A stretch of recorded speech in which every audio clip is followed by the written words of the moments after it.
this book launch, I have the pleasure of announcing the arrival of Singapore's latest writer.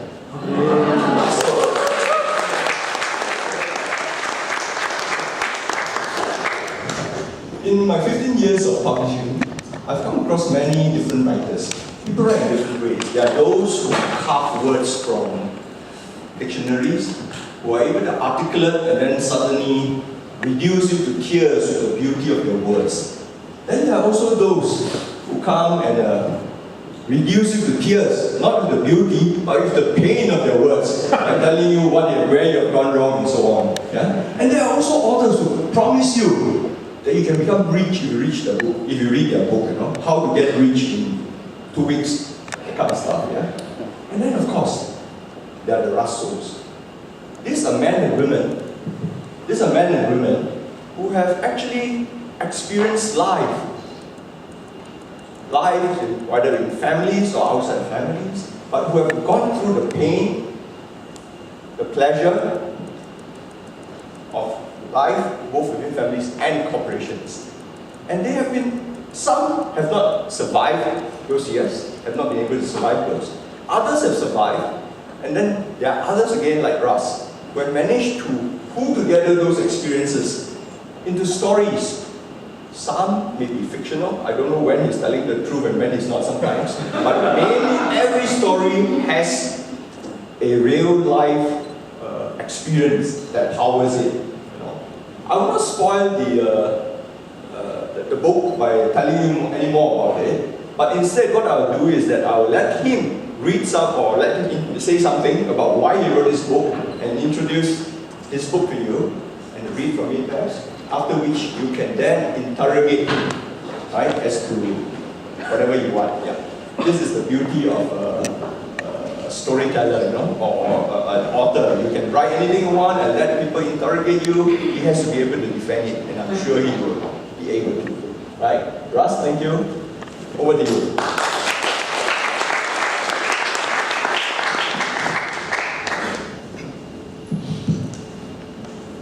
Thanks, Ophang, for that introduction. Every word that he says is true, except one. And he says, and there are the Russ Sohs. That's wrong. There's only one Russ. Thanks, Ophang. And thanks everybody for being here on Saturday afternoon. Should be doing something else, either sleeping at home or playing golf or whatever. But I'm touched that so many of you are here, and I have an old colleague whom I like to think rushed back from Toronto just for this. Celine, where are you? Yeah, Celine and I don't know what the real reason they are here, but I'd like to believe they did it for me. Thanks. Eric, from London or from Toronto you came from today? Today I came from China. From Changi? China. China. Okay. Thank you for coming here to help me celebrate the launch of this book. Not the Same Family. It's a rather odd title. Not the Same Family. Invites various questions like, why not? Or why? Or like, where's the scene? It's up here. What does it mean? What does not the same family means? Reading, I'm going to read the preface again, right? I need to put on my reading glasses. So, from the preface of the book, on page 66, do you mind if I sit down and do this? Can I sit down and do this? Yeah, sure. It's more comfortable this way. So, from page 6, preface. The title of this collection of stories is inspired by a quip from one of the characters of the popular American cartoon series, which features a group of kids and a dog. Not any other dog, it's actually a beagle. And the kids, they consist of a round-headed kid and some other kids. And I think many of you will know what is the title of the cartoon series. No Price of Guessing. And one particular strip, this perpetually grouchy girl, again I think you probably know the name, she was seen browbeating her feckless kid brother by dismissing him at the line. Brothers and sisters should not be in the same family. I'll repeat that. Brothers and sisters should not be in the same family. That's what I can say this because I'm afraid of copyright suits, and so anyway, it's from Peanuts, and the lady is Lucy, and she was basically yelling at the Linus, telling him that they should not be in the same family. Now that statement to me underscores a human dilemma that has entrapped families since time immemorial. For no matter how much one may wish not to be part of the family one is in, there's absolutely nothing that anyone can do about it. It's like that other advice to make a better choice of your parents. Now one can no more choose one's parents than one can choose one's siblings. They are who they are and whom one has been given. All one can do is to live in the best way possible with what one has. Because of them, or in spite of them. In not the same family, you will come across different individuals from different families, each trying to find his or her way forward.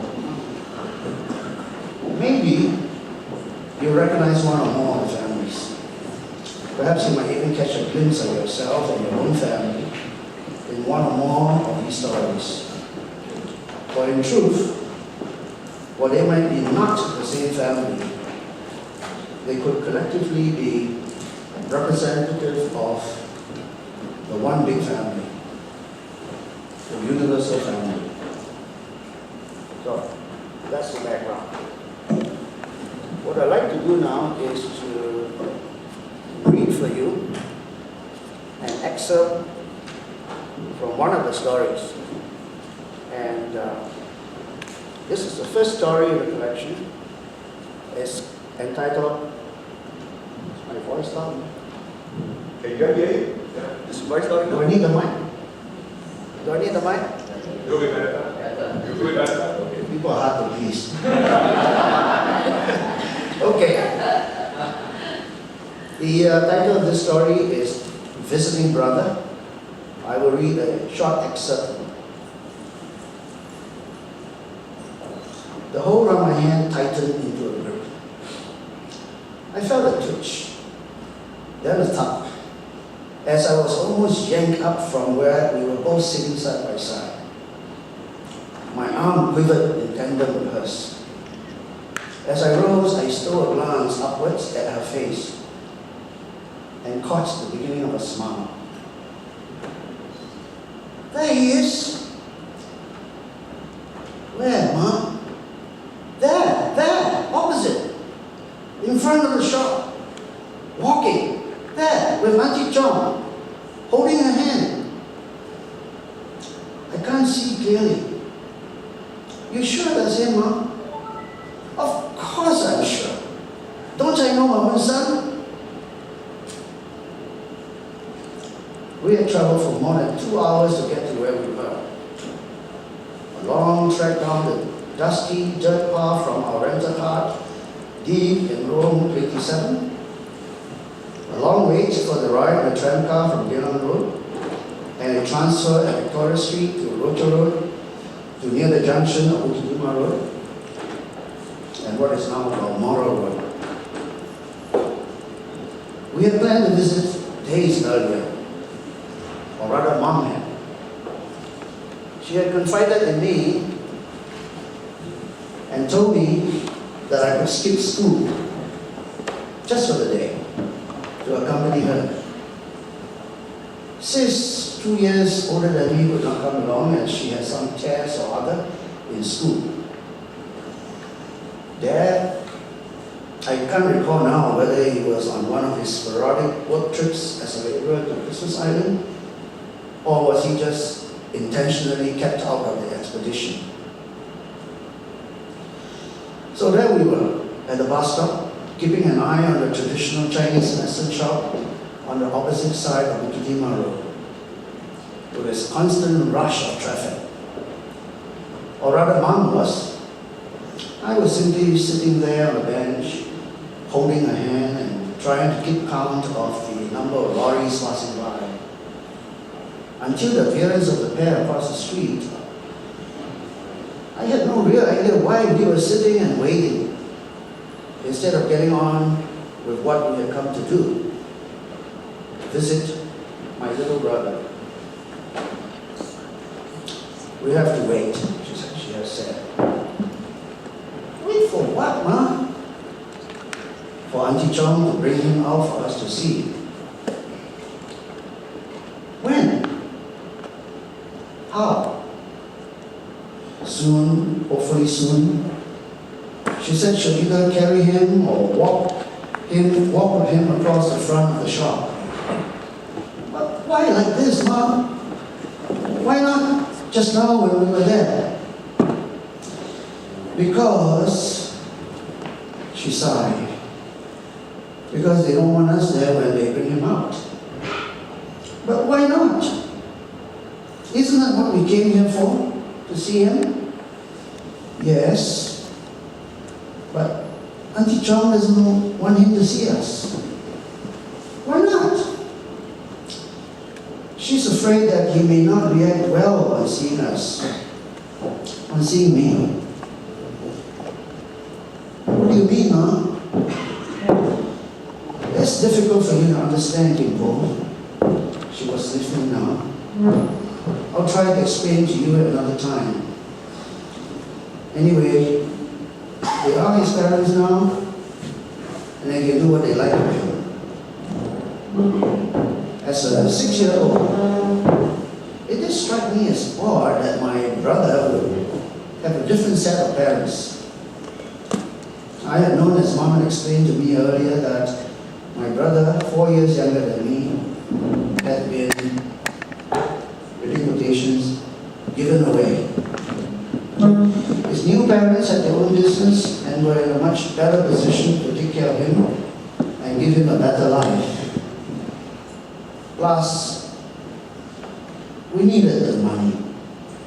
Or rather, your father said we needed the money, she had added. I'll stop here for the story.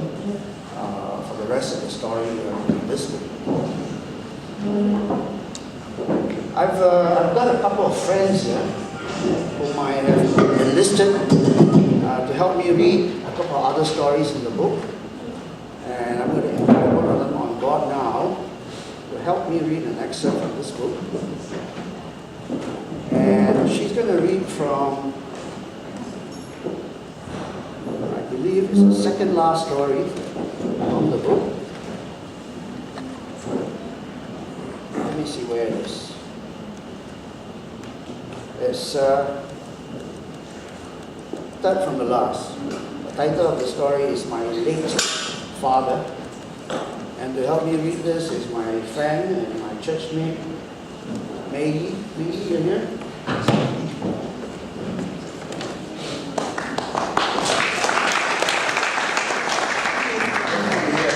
All right. I'll hold your hands.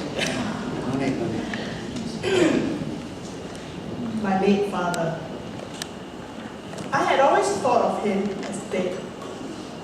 The father I don't recall having seen. The father I never knew. The father I never had. He wasn't around when I was growing up. He had never brought me to school or back. He wasn't there to keep an eye on the boys when I started dating. And he sure as hell wasn't at my wedding to give me away. Of course he wasn't. He couldn't. How could he? He was dead. Had been for a long time.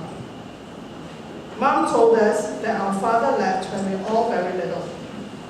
There was me at 5, the second oldest of the brood, Akio, my brother, older than me by 2 years, Aheng, younger than me by 2 years, and Akun, just a toddler then.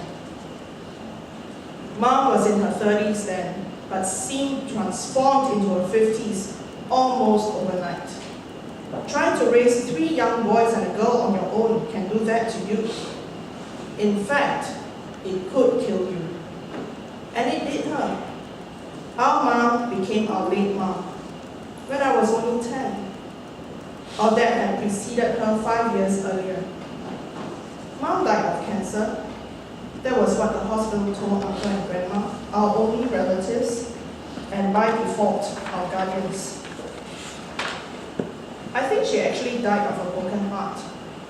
I think the hospital didn't have broken heart listed as an official cause in their book. It was easier to call it cancer. Or maybe Uncle and Grandma thought it easier to explain it that way. Death by cancer. In later years, it would slowly dawn on me that the real cause was probably death by husband. Her husband, my father. He killed her by breaking her heart. He walked out one day and never came back. Left her with 4 young kids and no money to her name. With no forewarning, no explanation, and no forwarding address. He died soon after. That was what Mom told us. He drowned at sea. He was a sailor. It made sense then. Much later, I figured it was probably Mom who killed him. Death by wife in this case. She did it by the simple act of erasing him from her mind and ours. I think she did it for us kids. It was easier for her to explain why their father wasn't around anymore. It was easier for us to tell ourselves and our teachers and our few friends why our father was never around.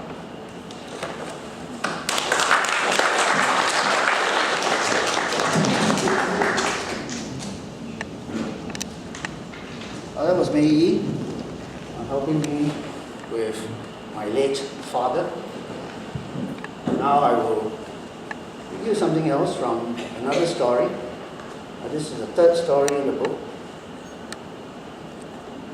It's called Make Sure He Doesn't Try Again. And I shall be reading from page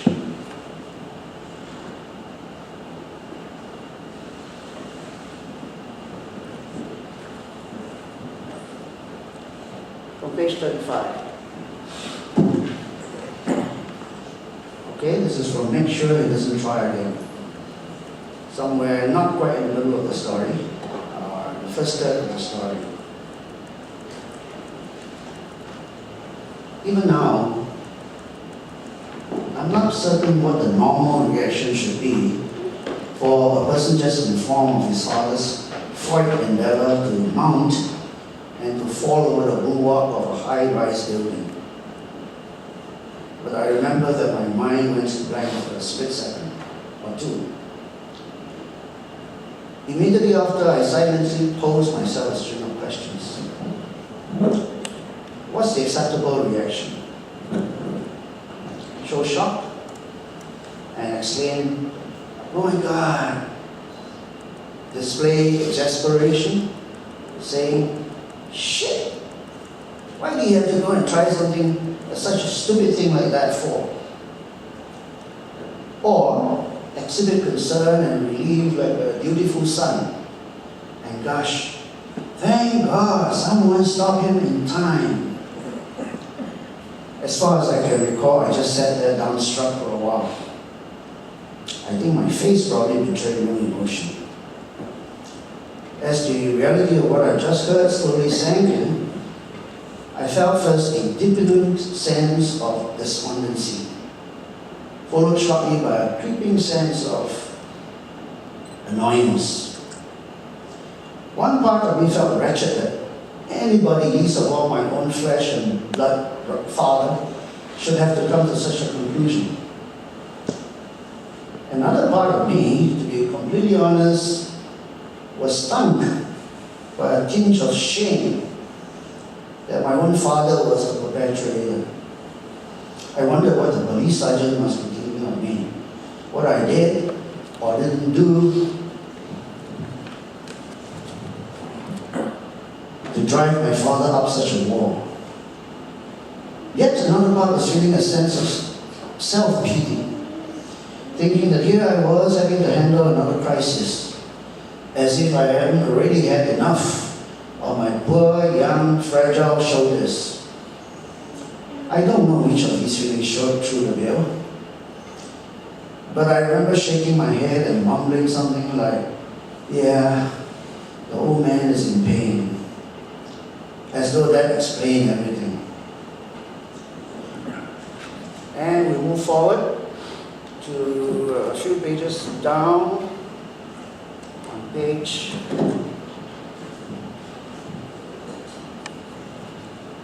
42, same story.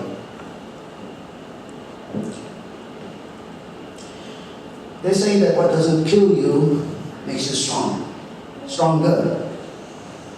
This might have been true of Dad in his younger days.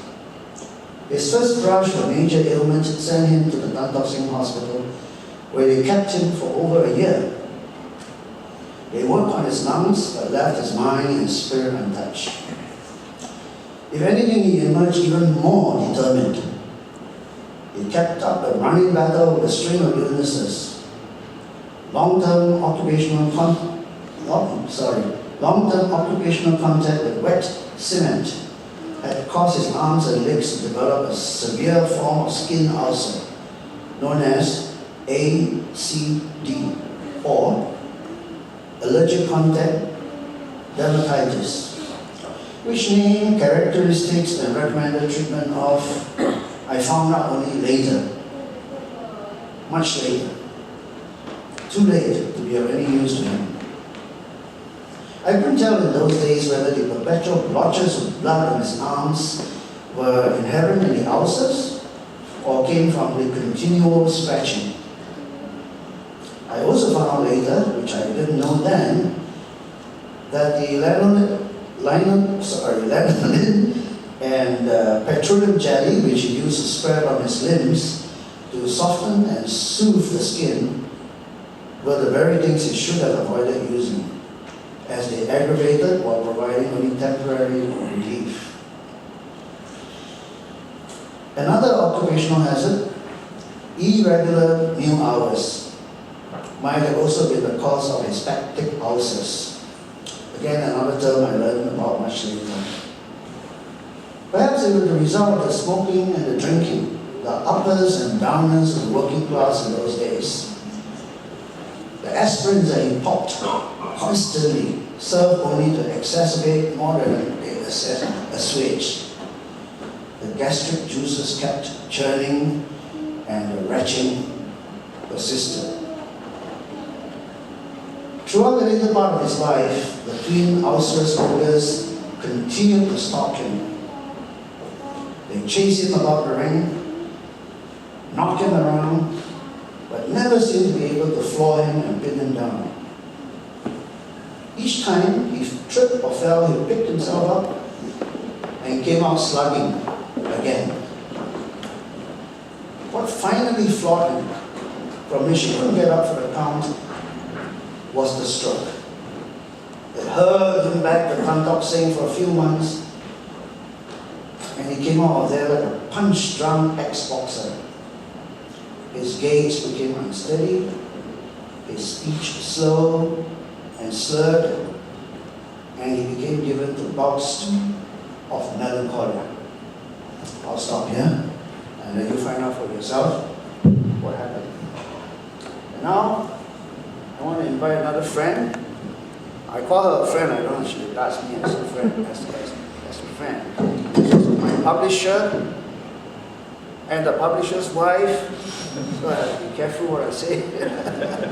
And she's also one of my editors. Why can you help us with that story? Maybe you want that.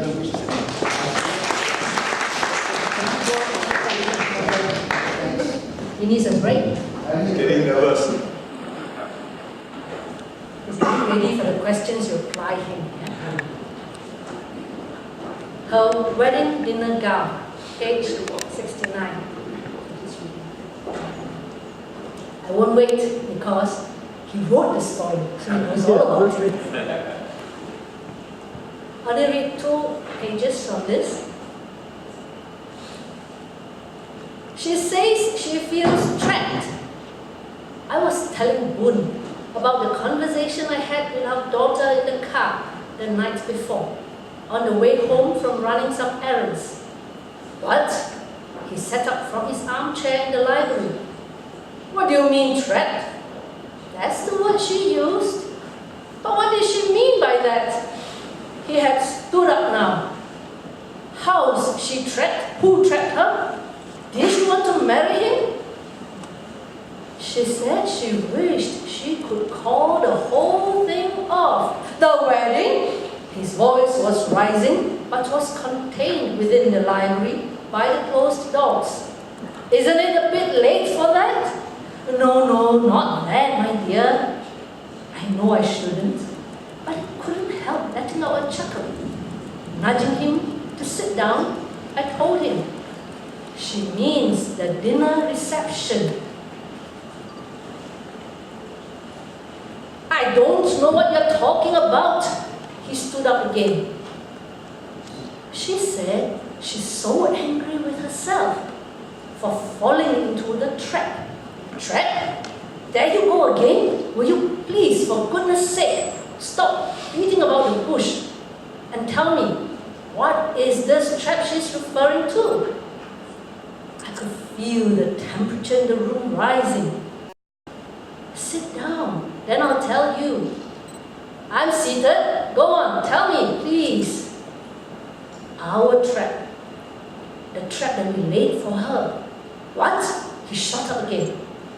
What in the world are you talking about? What trap did we lay for her?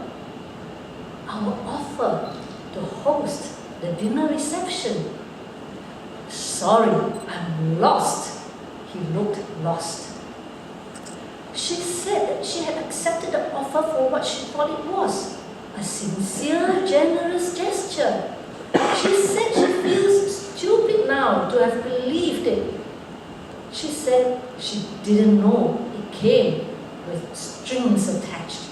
Strings? What strings? I don't know of any strings. Do you? No. I pulled him down into his seat again. Holding one of his arms to make sure he remained seated, I added slowly. But she said, there's this thing about the gown. What about it? You said you didn't want her to wear the sari. I said that slowly. Fascinating. And read it for yourself, to the end of the story. I just want to say, as a so-called editor, publisher, I've read quite a few manuscripts, and very often, like what Bofang said, it can be very painful to read some of them. I really enjoyed Russ's stories. He has a voice that resonated with me. May not resonate with everyone, but it did with me. And so he got published. Congrats, Russ.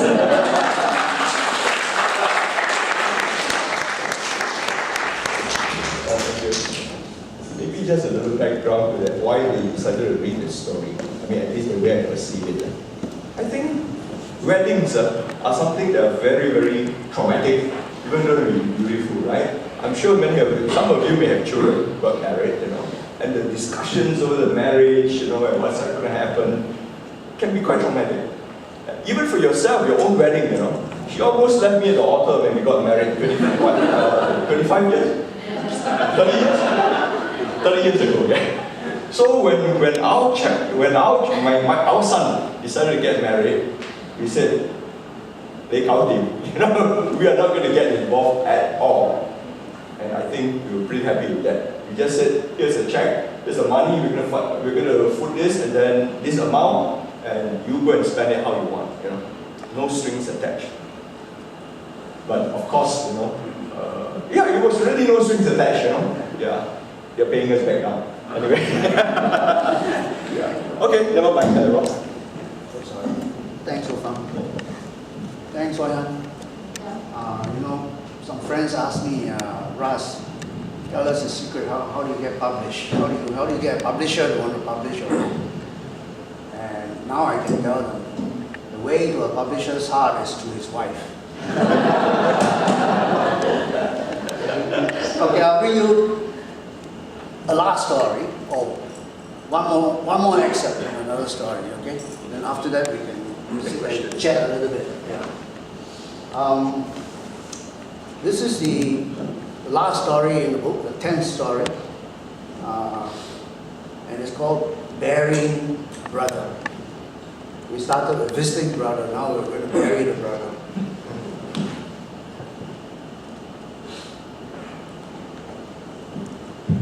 Okay, burying brother on page 175. The call came late at night as usual. I thought to let the phone continue ringing. Concerned that there might be one of my 3 younger siblings ringing about an emergency involving one of our aged parents, I ultimately picked up the receiver, trying to keep my voice low and any hint of irritation out of it. My hello was met by silence at the other end. The caller was trying to establish whether it was me and not my wife who was answering. This was the routine. Hello, call. His voice came over after a suitable lapse. He was always respectful, addressing me as older brother, as he had been taught from young. There were many things I could fault him for, but sounding disrespectful wasn't one of them. Do you know what time it is? I allowed a little annoyance to surface. Sorry, he sounded like he really was. What time is it anyway?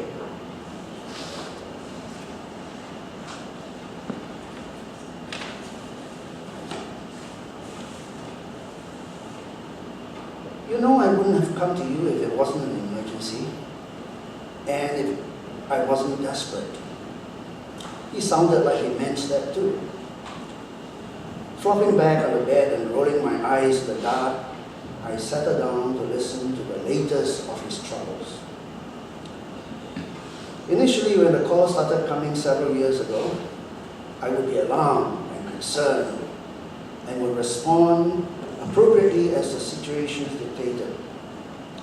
As time passed and the calls became more frequent, I became increasingly circumspect. There seemed to be a lot of misfortunes that had befallen one man and his family. How much do you need? I meant to say want, but decided that wasn't necessary. He mentioned a figure. I told him, wait. We both knew by now how it was supposed to work. He would wait for me at the gate of our house. It used to be the void deck of the HDB apartment block. I would put on some decent clothes, come downstairs, exchange a pleasantry or two, and pass him an envelope, which in earlier days would have contained the full amount he asked for. I would ask him if he wouldn't come in for a drink, and would feel relief that he wouldn't, that he had to run. As I left myself back in the bed later, Jock turned to me and murmured, I know you are being a good big brother, but I think you've just been suckered. Again. She was probably right. But what was I to do? Tell him to go away and stop bothering me? What if it was true this one time, and the poor kid was that sick and genuinely needed help? But what if it isn't? Because I think you know in your hearts of hearts it isn't. wouldn't you be harming rather than helping? Having made her point, she rolled over and went back to sleep. For me, re-entering slumberland was not an automatic option after each such encounter. I tossed for hours, alternating between the conviction that I was doing right and the mounting suspicion that all I was doing was just helping to sustain a habit and steeling myself more resolute the next time he called. Thank you. I'll stop here.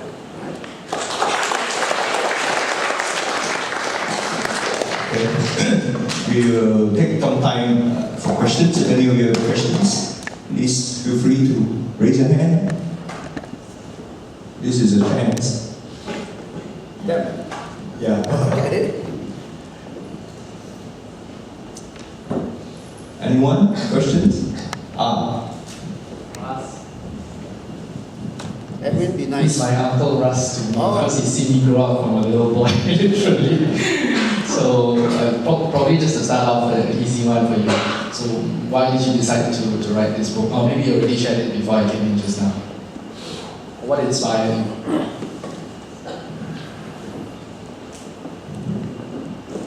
I've always been a writer since primary school.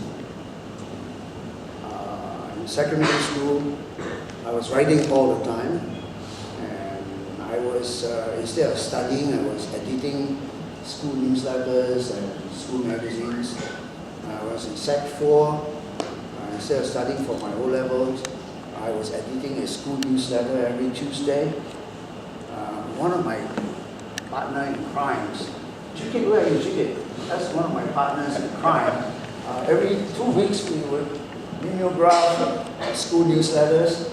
I think I did most of the writing, and Chikit did most of the illustrations. Yeah? And we would print, or cyclostyle, about 1,000 over copies each issue, and circulate throughout the school. We sold them for 10 cents per copy. I think we had a lot of fun during that period. My grades suffered because I wasn't studying. GK's grade did not suffer a bit. He ended up as a top boy in the school. I was somewhere at the bottom. So that's a little bit of my background writing history, and continued doing that in my P1.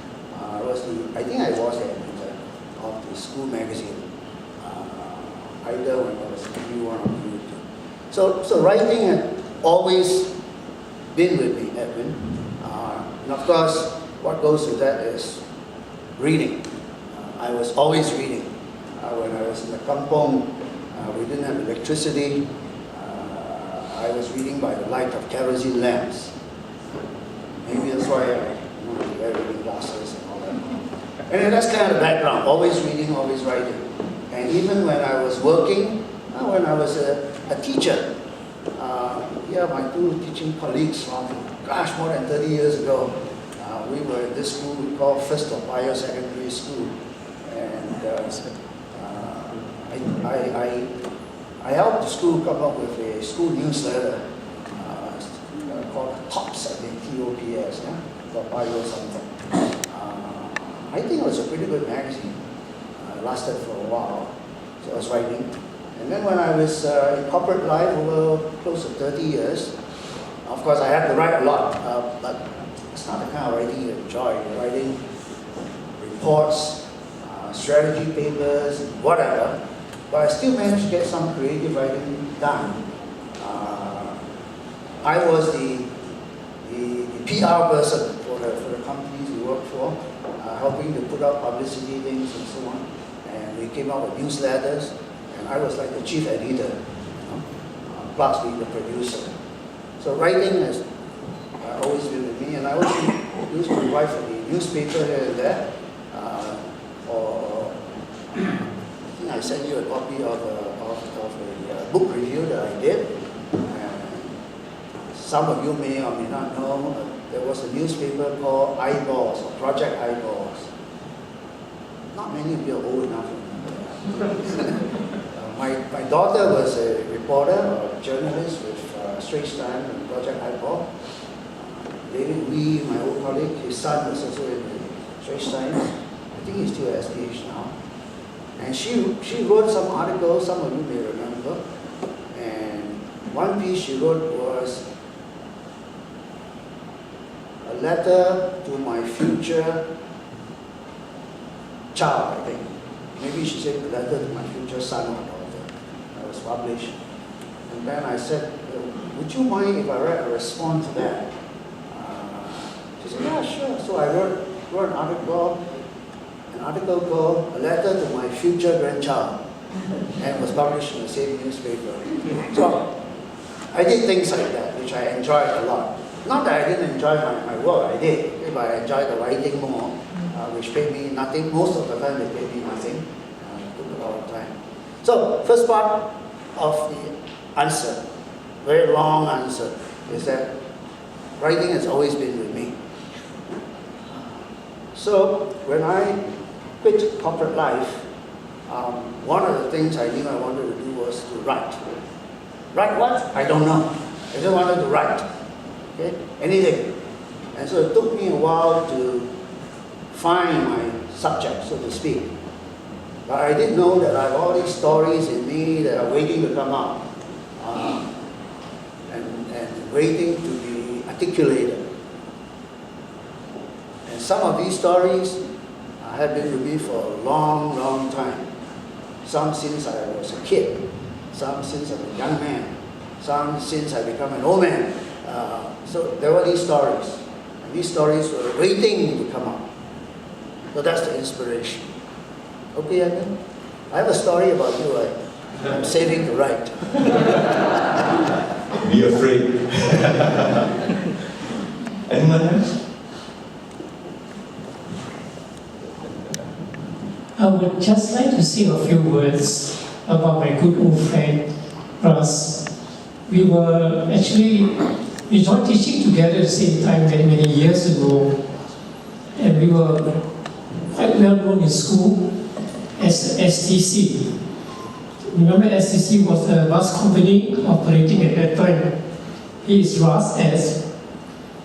I'm DOT, and my friend there is C. Chan.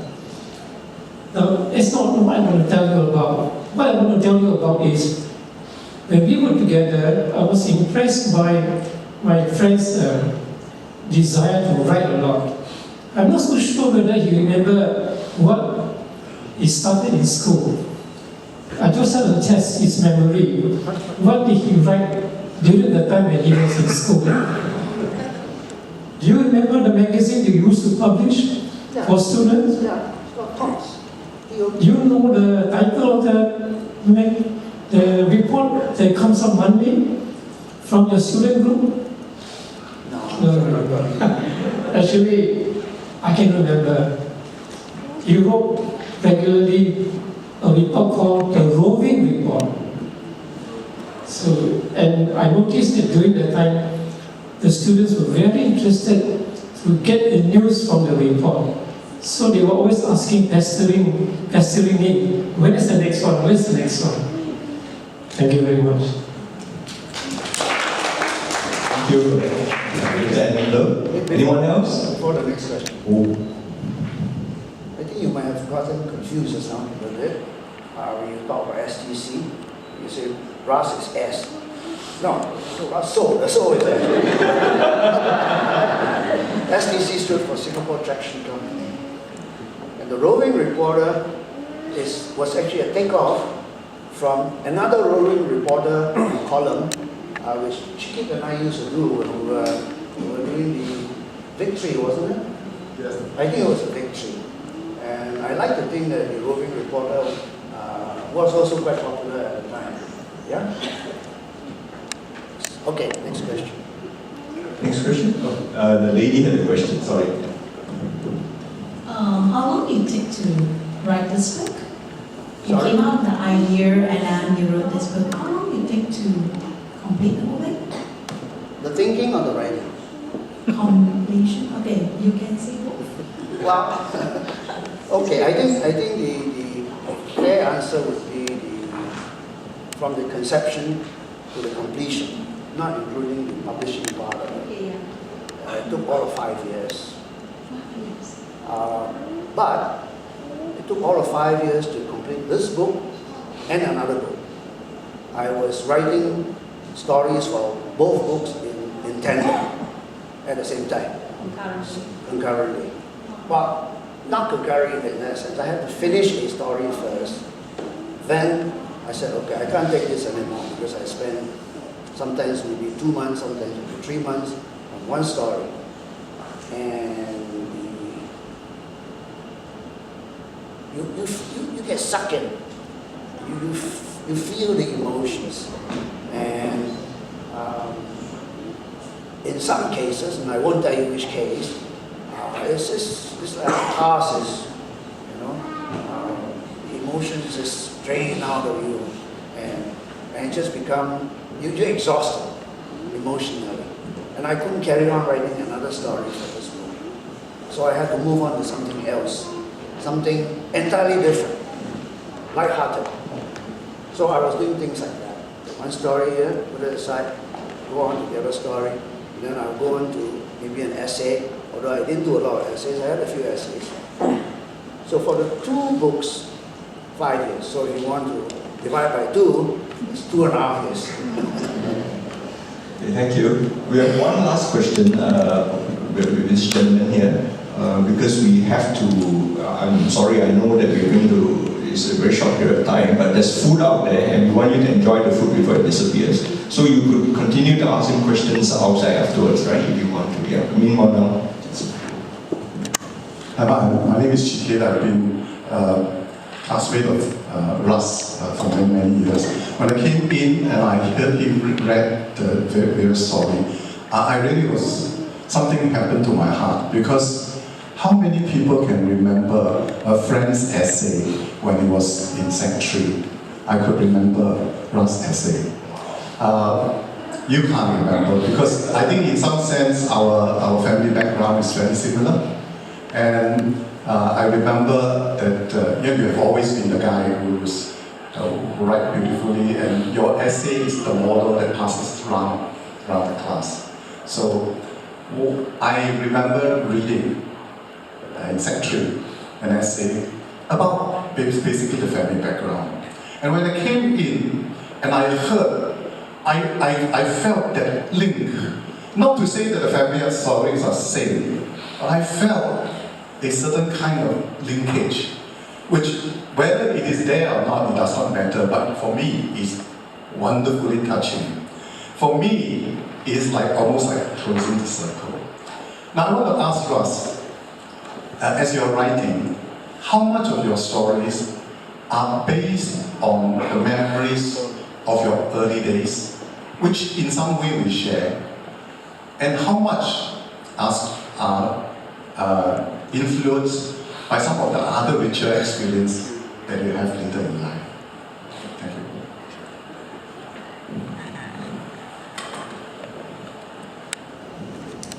you. These stories in this book, I would say, quite heavily influenced. Not necessarily from my own family experience, but from what I've heard, seen about other families. I can't tell you a percentage, okay, other than to say quite heavily influenced. Does that help? As to your earlier comment, you surprised me, and I don't remember writing any essay about my family. Okay. Afterwards, outside. I don't remember that at all, but thank you for mentioning that you remember. Okay. We have to stop here? Yeah, I think we have to stop at this point. Just go out and enjoy yourself, and then we can continue.